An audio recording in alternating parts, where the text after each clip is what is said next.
vamos a abrir la Biblia. Tenemos dos citas. Está impreso en el archivo. La cita bíblica se encuentra en Hechos capítulo 2, verso 42 y Primera de Corintios capítulo 14, verso 26. El tema que vamos a estar trabajando el día de hoy se llama el culto en la iglesia primitiva. Gloria a Dios. El culto en la iglesia primitiva. Ya lo tenemos.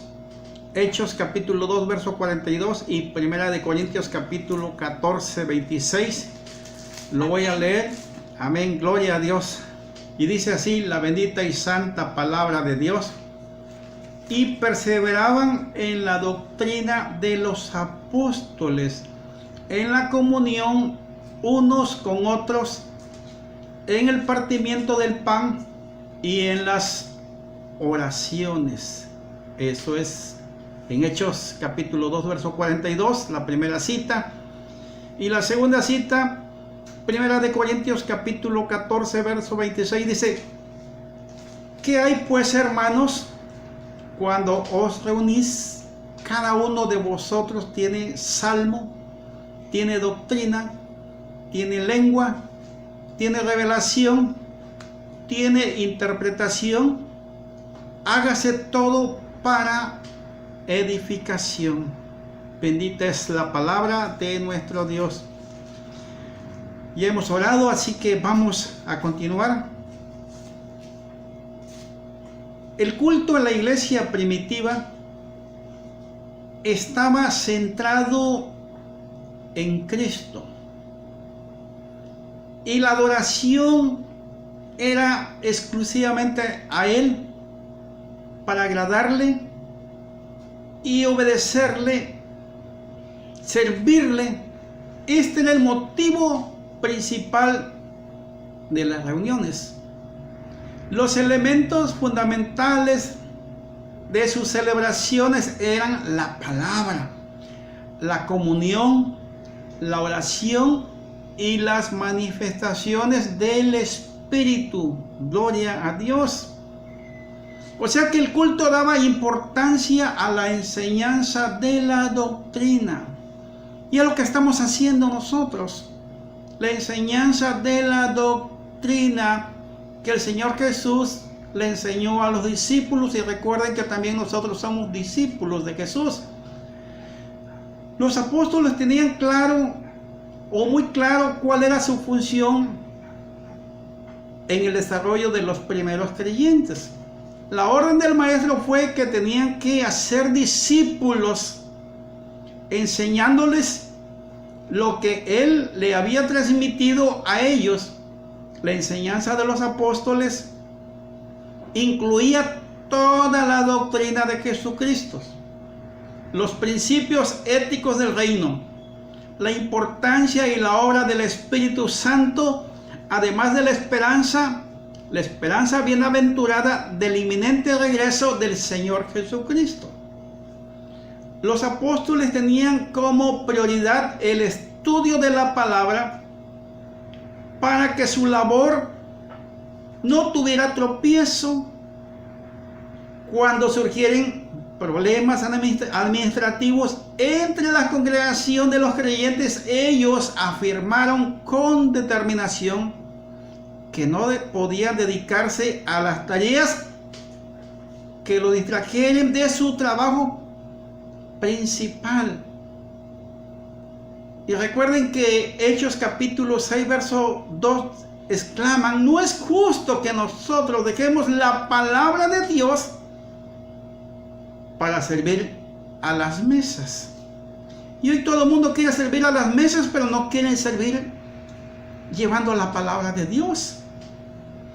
Los apóstoles aprovechaban toda oportunidad para predicar sobre, escúchenlo bien, el arrepentimiento. Cada reunión pública contenía el mensaje de salvación.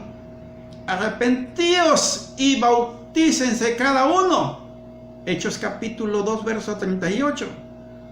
arrepentíos y convertíos y bautícense cada uno para que sean borrados vuestros pecados. Hechos capítulo 3, verso 19. Exponer la doctrina de la salvación era muy importante, era lo primero en las reuniones de los primeros creyentes. La enseñanza de los apóstoles incluía la necesidad del bautismo en agua, el cual era el siguiente paso después de reconocer a Jesús como su Señor. Así que luego de la predicación de los apóstoles había bautismo como respuesta a esa conversión. Y podemos verlo en Hechos capítulo 2, verso 14 al 38, capítulo 8, verso 16, capítulo 22, verso 16, capítulo 10, 48 y 19, verso 5 de Hechos. La pregunta, una pregunta de reflexión y aplicación.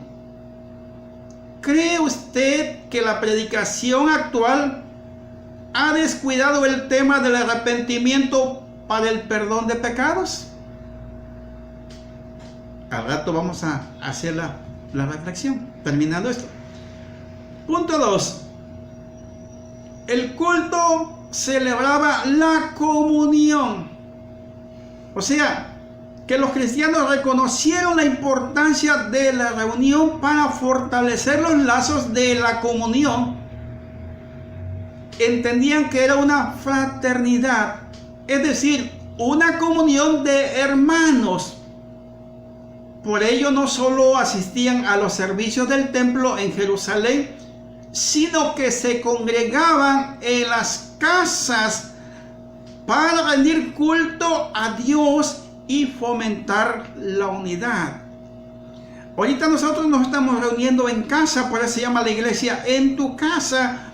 Aunque estamos a distancia, estamos en casa de cada uno de los que seguimos a Cristo, porque hemos estado llevando esa comunión, nos hemos fortalecido en la palabra, en los lazos de la comunión, y sobre todo estamos enseñando y aprendiendo la doctrina que el Señor Jesucristo le enseñó a los discípulos.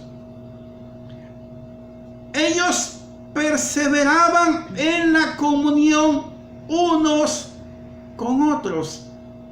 Hechos capítulo 2, verso 42. Esta comunión era más que simplemente estar reunidos en un mismo lugar.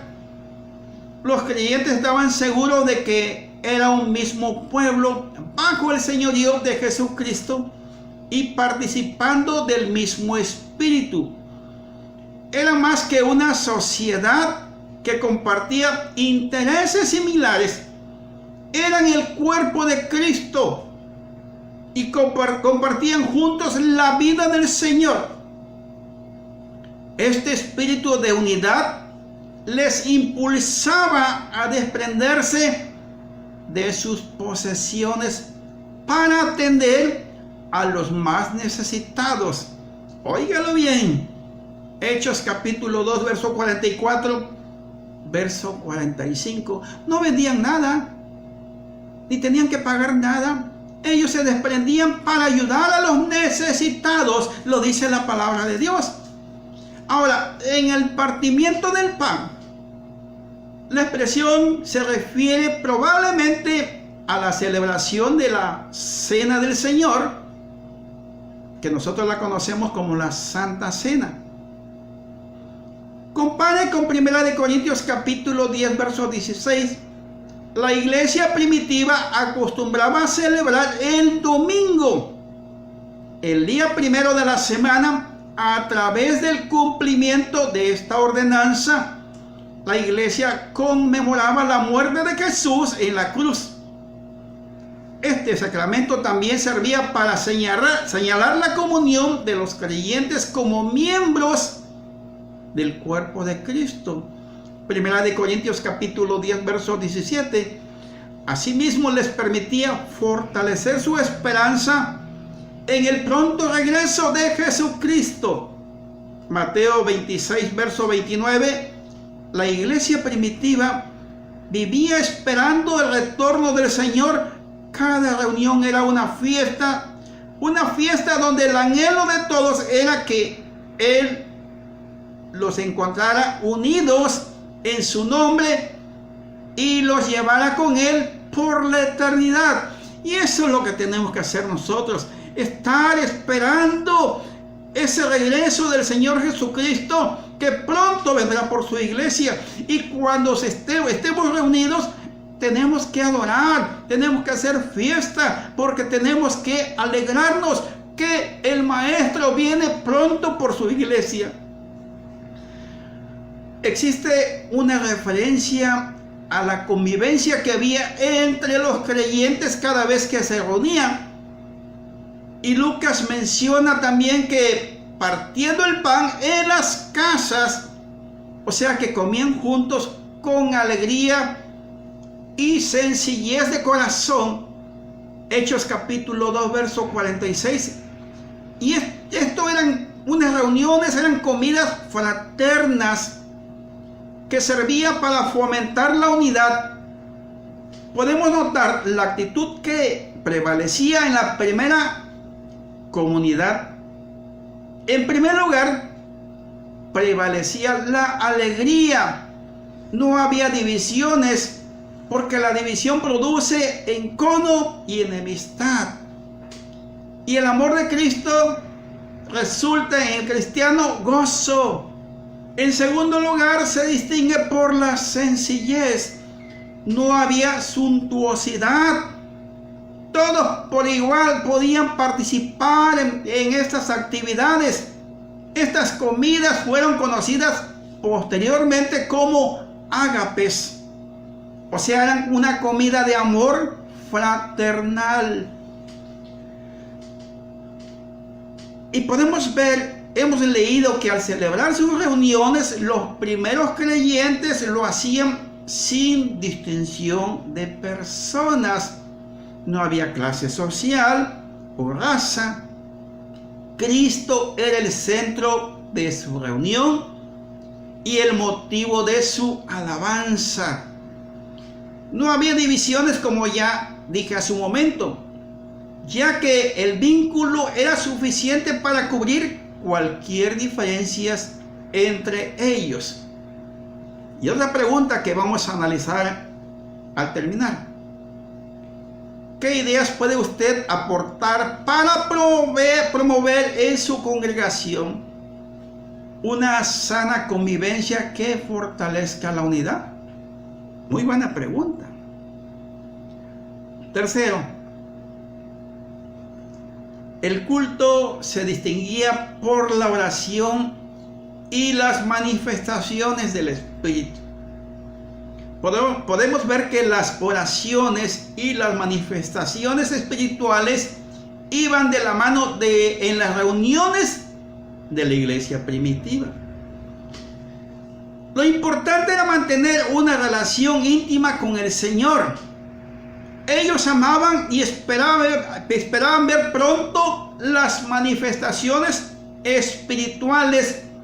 Venían como resultado de la vida de comunión con Dios, porque ellos estaban conscientes de que tales señales venían del Señor si solo Él podía permitirlas. Hechos capítulo 4, verso 29 al 31. La oración, podemos ver en el libro de Hechos, da constancia de la práctica constante de la oración por parte de la iglesia primitiva. Por ello, era de esperar que durante sus reuniones el Espíritu Santo se manifestaba. No solo el día del Pentecostés. El Espíritu Santo descendió mientras los discípulos perseveraban en oración en ese día. Hechos capítulo 1, verso 14, capítulo 2 del 1 al 4. En otra ocasión, con motivo de las amenazas de los líderes religiosos judíos, la iglesia se reunió para orar. rogaron por valentía para seguir proclamando el Evangelio. Nuevamente la presencia del Espíritu se manifestó, llenando a los presentes y dándole valor para testificar. Y eso es lo que necesitamos, tener valor para testificar a Cristo, a nuestro Señor, a nuestro Salvador. Podemos verlo en Hechos capítulo 4, verso 23 al 31. La oración es esencial al culto del cristiano. No podemos descuidar esta parte importante. Si le damos el lugar que corresponde, podemos esperar que las manifestaciones del Espíritu Santo se hagan presentes cada vez más en nuestras reuniones. No limitemos el tiempo. Démosles el lugar y la libertad del Espíritu Santo para que haga lo que necesita hacer en cada uno de los presentes en las reuniones. No limitemos el tiempo. La oración y los milagros. Podemos ver que las primeras señales de sanidad impactaron al mundo de la iglesia primitiva. Podemos ver la curación del cojo a la puerta del templo. Y esto sucedió cuando Pedro y Juan acudían a la oración. Esto denota que orar era parte de la vida cotidiana, de la vida de los primeros creyentes. Hechos capítulo 3, verso 1 y verso 2. La unción que habitaba en los seguidores de Cristo era producto de su intimidad con el Señor en la oración, y Dios evidenciaba, demostraba, respaldaba a través de las señales, a través de los milagros. Podemos ver cómo el poder de la oración se manifiesta cuando tenemos esa comunión con Dios, y por lo tanto el Espíritu Santo es el que nos conduce y nos da ese poder para hacer sanidad y milagros. La Biblia nos enseña que aún Pedro con su sombra obraba por el poder del Señor, obrando sanidad de los enfermos. Hechos capítulo 5, verso 12 al 15. Pero no era Pedro, era el poder del Espíritu Santo, por esa comunión que tenían los discípulos. La oración y las operaciones del Espíritu Santo podemos ver en 1 Corintios capítulo 14, verso 26. Leemos que además de la administración de la Escritura, en cada reunión ellos tenían esas operaciones o dones del Espíritu Santo. El texto que leímos lo dice muy claramente: que hay pues, hermanos, cuando os reunís o nos reunamos, cada uno de vosotros tiene o cante salmo, tiene doctrina, tiene lengua, tiene revelación, tiene interpretación. Hágase todo para edificación. Y la expresión cada uno de vosotros sin duda refleja que la operación de los dones del Espíritu Santo no estaban reservados solo para los líderes. Era para todos los creyentes, eran para todos los que participaban en el culto. No necesitaban espectadores pasivos. Es también para nosotros. Es para aquel que cree en el poder de Dios. La oración tiene poder. La oración se manifiesta cuando todos nosotros buscamos esa llenura. Pero también podemos ver que Pablo está enseñando. Es cierto que la carta a los creyentes de Corintio, Pablo le estaba señalando que algunos desórdenes habían en la iglesia. Sin embargo, la intención de Pablo no era para anular la práctica de los dones. De hecho, al decir, y no impidáis el hablar lenguas, aquí está sugiriendo que algunos de Corinto querían prohibir el ejercicio de este don, a lo cual el apóstol se opone. Él deseaba más bien enseñar su uso, el uso correcto, de manera que toda la congregación recibiera una buena edificación. Porque juntos a estas manifestaciones del Espíritu, los dones de palabra parecían ser constancia en las reuniones de los primeros creyentes. Las lenguas, la profecía, la palabra de sabiduría, la palabra de ciencia estaban presentes en el pueblo de Dios. Pero Pablo tenía que poner orden, y lo más importante es ser enseñados,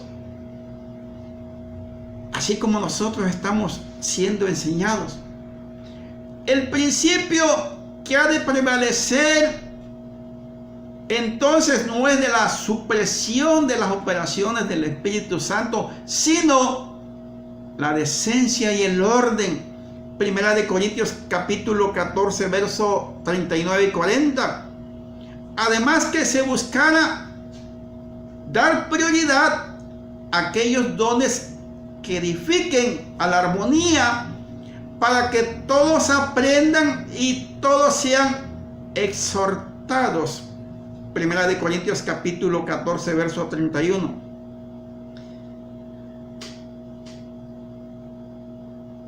Y fíjense, qué enseñanza más grande. Qué enseñanza más grande para cada uno de nosotros. Y concluyo con esto. Las reuniones en la iglesia primitiva nos dan una enseñanza porque se distinguen, porque transmitían la doctrina enseñada por Cristo. De esta manera estaban preparados para defender o defenderse de las falsas enseñanzas que hoy en día están a la vista. La comunión con Dios y con los hermanos se manifestaba en la práctica de la cena del Señor y la convivencia. El culto les brindaba la oportunidad de forjar lazos estrechos como pueblo de Dios. O sea, había unidad. No había prisa. En los cultos de los primeros creyentes no faltaba la oración. Tampoco las experiencias con el Espíritu Santo eran cotidianas. La búsqueda de Dios en la intimidad se reflejaba en las manifestaciones sobrenaturales del Espíritu. Que el ejemplo de la iglesia primitiva nos motive a darle un lugar destacado en nuestras reuniones, a la enseñanza, a la predicación de la palabra. Que no se descuide la unidad y el compañerismo. Que en cada culto la oración sea una práctica constante. Asimismo, que tengamos la disposición para que el Espíritu Santo se manifieste entre nosotros y respalde nuestro servicio con sanidades, milagros, liberaciones, operaciones sobrenaturales que edifiquen al pueblo del Señor. Con esto terminamos y pasamos a la sección de preguntas. Dios les bendiga. Nos vemos el próximo viernes. Primero Dios. Recuerden que tenemos una cita con nuestro Dios para agradecer por los cuidados, por su amor, por su gracia y por todo lo que nos da día con día. Dios les bendiga y nos vemos pronto. Amén.